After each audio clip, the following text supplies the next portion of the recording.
senior ministry presentations this year. I'm happy and a little bit nervous to be starting us off, but I guess I have no one to follow, so that's good. So my name is Jem, and the way tonight will work is I'll talk for about 10 minutes, and then I will shut up, and we will do what many spiritual and interfaith councils do across the country, and we'll have fun doing activities that showcase common values and perhaps fundamental differences, but we might realize that those fundamental differences are in fact what allow us to know ourselves. Right, so I'll tell you a little bit about myself. I'm Jen, I'm a third-year Master of Divinity student, and I work here in the Spiritual Life Office about 19.5 hours a week. Possibly more, but I shouldn't say that. I've been doing interfaith work mainly on college campuses for about 8 years. I started doing interfaith work in my undergraduate institution at the University of Southern California, where I was the president of the Interfaith Council there. I took a year off during college to do a one-year fellowship with the Interfaith Youth Board and the 24-Hour Faith Foundation to do an international fellowship where I got to travel the world and speak about interfaith advocacy and the Millennium Development Goals and why interfaith collaboration why interfaith collaboration is essential to eradicating global poverty. And that's another story for that. But as I've been doing this work, especially on college campuses, I've come to realize that interfaith engagement is potentially deeper than we understand. Many college campuses, up until this point, have treated interfaith engagement as a way to bring students together, to learn some religious literacy, to learn a little bit about X, Y, and Z religious or spiritual tradition. And then we send these students out into the world and they have a little bit of a better understanding of these traditions. And they don't have stereotypes in their mind that can be harmful in our society. Which is a great thing. That's a wonderful thing. We need that. However, I've come to realize that interfaith engagement might actually be an essential part of education. I believe it is. Because the state of higher education today is missing something, especially at big research institutions and universities. It's missing that transformative education, the liberal education that we had so many years ago before tuition was so high.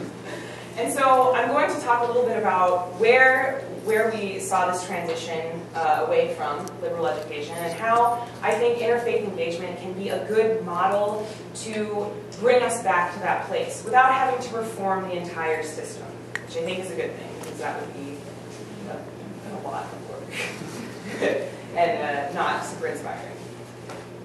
The history that I'm going to start with. In the late 1970s and early to mid-1980s, we saw an economic crisis in this country, and stagflation. And institutions of higher education had to struggle to stay afloat, to stay open. What that meant was limited resources, very, very limited federal and state resources, and schools now had to compete for these resources. They had to specialize against each other instead of working together with common goals to educating their students. Students, in turn, had to pay extremely high tuition. We might recognize that today as well. Because of that, students were sort of in the driver's seat. And what they wanted when they paid such high tuition, they wanted to get a return on their investment. And that translated to, instead of coming to a university or a college to do civic engagement and to find themselves and to experience vocational learning, they wanted to get a specialty. They wanted to get credentials and they wanted to get in and out as fast as possible.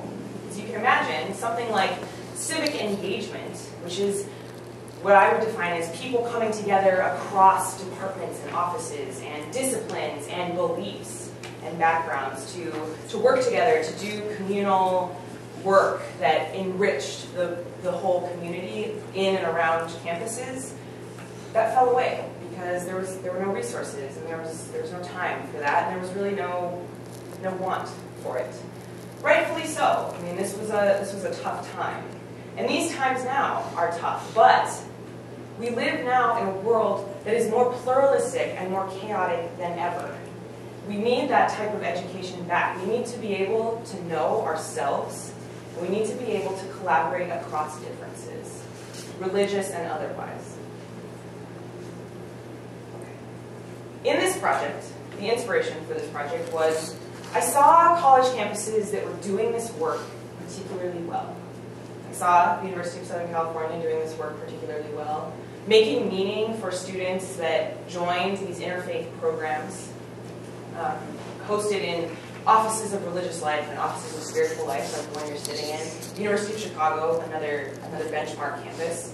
Loyola University of Chicago, a wonderful institution that is actually faith-backed. They're a Jesuit university, so that plays an interesting role in how they define and do interfaith work. American Islamic College. Yay!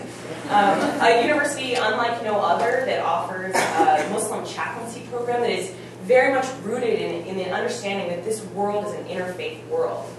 So correct me if I'm wrong, but next fall, there will actually be more students that are non-Muslim that are Muslim in the program.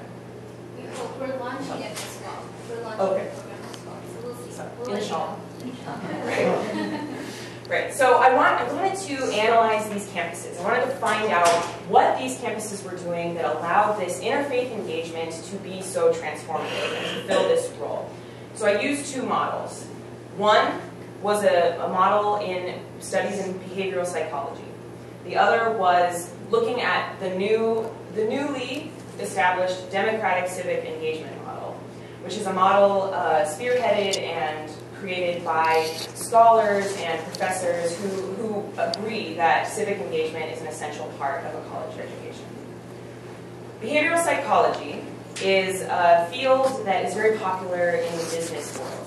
It's a field, it's a type of study that allows us to understand how we view and think about other human beings in the way that they think, in the way that their minds work.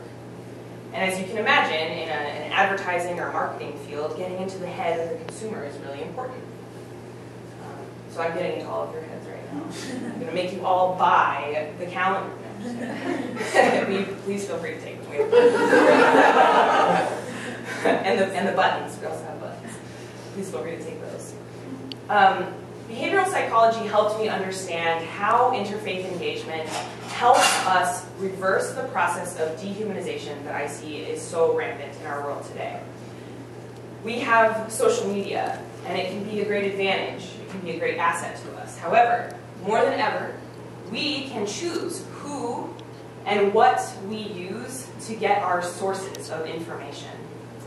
We can unfriend people, we can block them, we can untweet them, whatever the language is. We can so easily ignore different opinions and backgrounds and worldviews. But we can, and so by doing that, we enter into this process of dehumanization. There's a book written by a Booth School of Business professor named Nicholas Epley. It's called Mindwise. And Epley explains an example of Republicans and Democrats in a room together. Right? It's even scarier than this room. Right? So he says that if there is a Republican senator speaking to a group of Republicans, even if this person says things that the audience disagrees with, because they identify with the same worldview, the audience will see this person as a complex human being that is legitimate, and that it's someone they can listen to and dialogue with. However, if I am a Democrat senator and I'm speaking to a group of Republicans, even if I try to find common ground with this audience, the audience will more likely see me as Democrat, non-human, not recognizing that this person is complex and brings unique experiences with them to their beliefs and their worldview. Okay. So that's a bummer that we have all of this dehumanization going on, and it's so easy with social media and the media, right? However, we can reverse this process. This is where interfaith engagement comes in. The schools that I analyzed that are these benchmark campuses, what they believe is that getting people in a room, naming the fundamental differences that we have, that can be irreconcilable, reflecting on these differences and allowing people to share the experiences that they've had that creates their own worldview, allows everyone in the room to understand themselves as complex human beings, as well as everyone else in the room. Okay, so there's two main components to interfaith engagement that are essential to this filling the gap in education. There's naming the fundamental differences, and then the process of self-reflection, okay, and communal reflection as well. The other model that I used to analyze these campuses was the democratic civic engagement model, and as I said, this was a model that professors and scholars created to bring back the idea of transformative education in our time now. It's a new model. It really only has been talked about and written about since the mid-1990s. Okay, so there are 5 elements of this model. Community relationships, so building relationships not only across campus, offices, and departments and disciplines, but within the community as well. Okay, so the Hyde Park Arts Center, perhaps, is an office that is not on campus, but it's something that could be useful and a good relationship to have with the Office of Spiritual Life here. Looking at the community in an asset-based understanding. I saw Eli, he gave a talk about this, but Eli. Right. So this is really important, and this is something that campuses, benchmark campuses with interfaith engagement do really well. Instead of people coming together from different walks of life, different departments and offices to solve problems that they see, they come together to actually create new programs to enrich the entire community that couldn't be created with just one of these constituents. The University of Chicago has a wonderful and large and influential Institute of Politics. And my friend Ryan Fordyce last year worked with them and with the Office of Spiritual Life to do an awesome panel on gun violence and youth in the city of Chicago, and brought 3 really influential faith leaders together to talk about these issues. And so this enriched our entire community by working with an unlikely partner. The third is academic work that engages the broader community, so getting away from the ivory tower syndrome of focusing only on very specific aspects in certain fields, and instead engaging different people and offices and resources in the community. And interfaith engagement needs to do this because as it becomes a field of study, as it becomes an academic discipline, it needs to be interdisciplinary. Religion, spirituality, finding meaning in ourselves and in our world does not exist in a vacuum. It exists in every aspect of the lives that we live. Okay? And so the last 2 aspects of the democratic civic engagement model are creating an epistemology focused on the context and relationships of the community, and encouraging collaboration. Basically, these 2 mean that we need to focus on the fact that our campus is a completely unique campus. It's unlike any other community in the world. It's different than Loyola, it's different than DePaul, it's different than any other institution in the country or the world. And that's a great thing, because that means that the interfaith engagement that we do is going to look different. There's still lessons to be learned across institutions, but it's going to look different, and it's going to speak to those whom are in our community, or in our community. Okay, so those are the 2 models that I used to analyze the campuses. Now is the fun part. I'm going to stop talking, and we're going to do some activities that are done on interfaith councils across the country.